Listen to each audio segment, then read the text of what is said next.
Cette émission est conçue et réalisée par des membres de la communauté en collaboration avec Nous TV.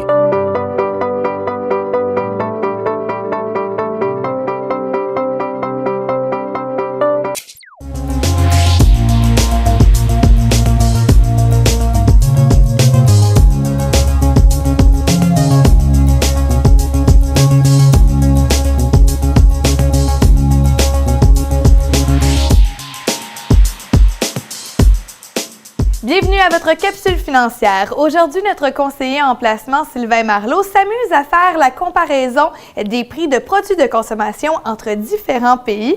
Bonjour Sylvain. Bonjour Geneviève, bonjour à tous.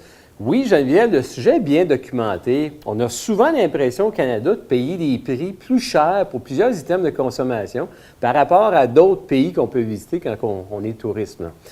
Le sujet il a été bien documenté, il y a beaucoup de textes qui ont été écrits, spécialement dans le moment où le dollar canadien était à parité que le dollar US.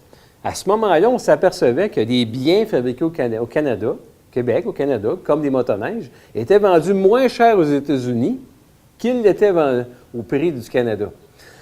On voyait les Canadiens qui traversaient les frontières pour aller acheter des vêtements, pour aller acheter, j'ai vu des motorisés, j'ai vu des autos, toutes sortes de produits de consommation, avoir même à faire son épicerie.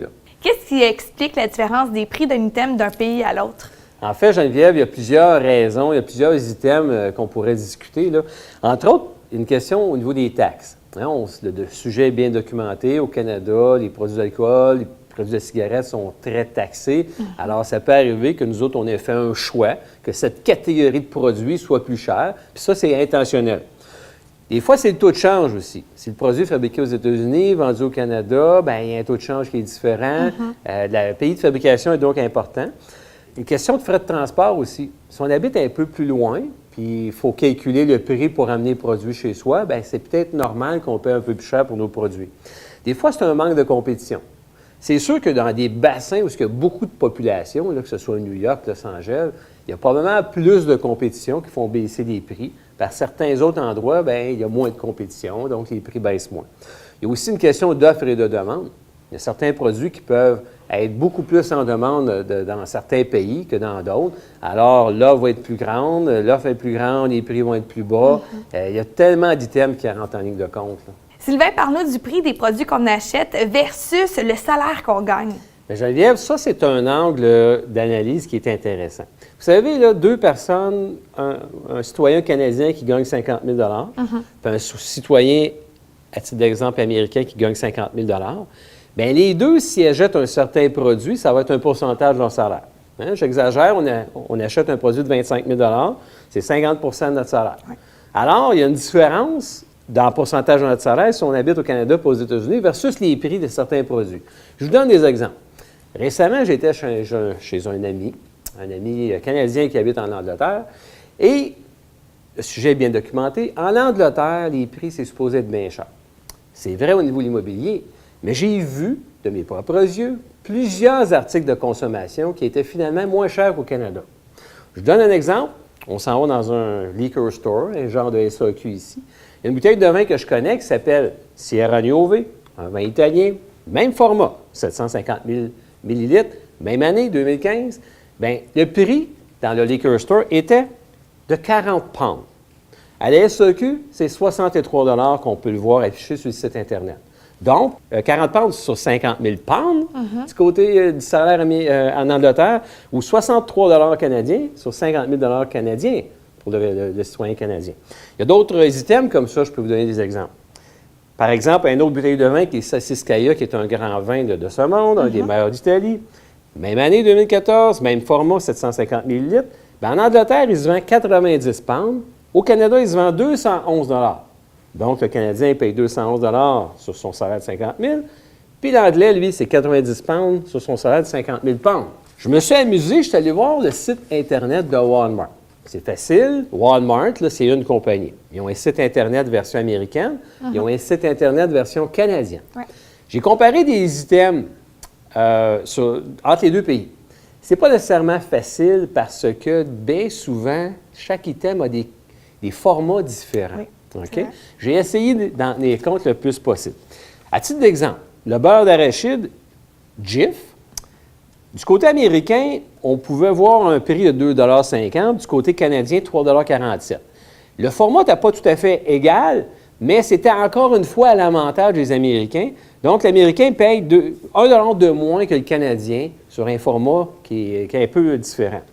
Les céréales, Raisin Bran. Du côté américain, une boîte coûtait 2,88 $. Du côté canadien, on parle de 4,18 $. Puis en plus, les Américains en avaient plus de quantité que du côté canadien. Un autre produit, c'est le gruau Quaker. On peut voir la boîte américaine contient 20 sachets pour un prix de 4,88 $. La boîte canadienne, le même gruau, contient 18 sachets pour 4,78 $. Donc, au Canada, un peu plus cher puis 2 sachets de moins. Un autre produit détergent pour la vaisselle Cascade Complete Action Pack. On parle aux États-Unis, 5,97 $, puis au Canada, 6,97 $. Puis encore là, aux États-Unis, ils ont 32 unités, puis au Canada, il y avait 20 unités. Donc, plus cher au Canada, puis moins de quantité dans la boîte. Une montre Garmin, là, il y a une nette différence. Voyez-vous, la montre, là, Forerunner 235, je pense que c'était la même, identique. Du côté américain, 299 $. Du côté canadien, 448 $. Alors, même si vous faites la conversion de devise, bien, écoutez, vous êtes, en tant que Canadien, vous êtes mieux de l'acheter aux États-Unis quand vous êtes en voyage là-bas. J'ai essayé de faire une conversion de devise, puis il n'y avait pas de logique par rapport à la conversion de devise. Je suis allé sur un autre site Internet, celui de Eco, la compagnie de souliers. C'est facile, on va sur Eco, c'est le même fabricant, on trouve le même produit du côté canadien et du côté américain. Bien, l'Américain va payer ses souliers Eco, le même modèle, le Man's Soft 7 Sneaker là, que j'ai trouvé. L'Américain paye 150 $, le Canadien paye 200 $. À ce niveau-là, là, je pense que le taux de change explique la variation de prix. Mais n'oubliez pas, le Canadien paye 200 $ pour sa paire de souliers sur son salaire de 50 000 $. L'Américain paye 150 $ pour sa paire de souliers pour son salaire de 50 000 $. Un autre exemple qui est le fun à regarder, Geneviève, je suis allé voir les vélos.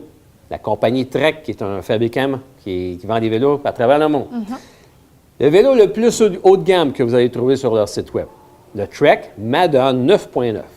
Si vous êtes Canadien, vous allez payer le prix affiché, là, le Trek, vous allez payer le vélo entre 16 500 $ et 17 200 $. OK? Pardon, à peu près 17 000 $.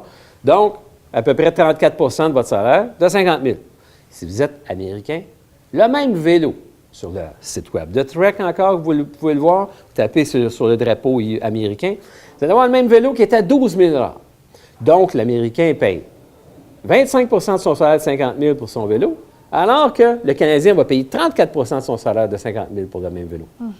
Geneviève, beaucoup d'autres articles qu'on pourra voir.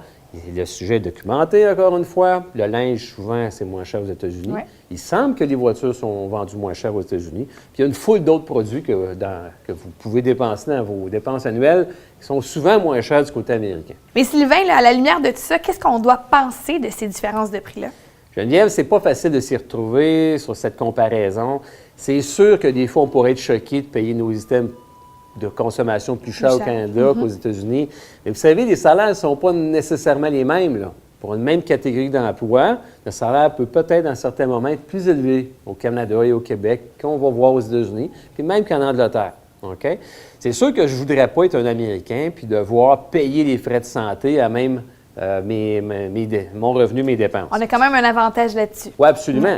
Au niveau du logement, si vous habitez dans certaines régions du Québec, bien, les prix du logement sont nettement à notre avantage parce que si vous habitez sur le prix d'une ville comme Londres, vous allez payer vraiment cher.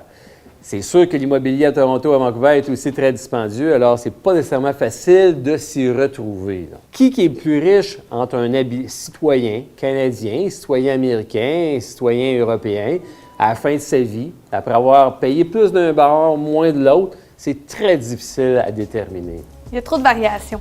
Il y a énormément de variations. L'analyse, ça serait très complexe à faire. Eh bien, merci beaucoup, Sylvain, pour ces informations. C'est un plaisir, Geneviève. On se retrouve pour une prochaine capsule financière. À bientôt.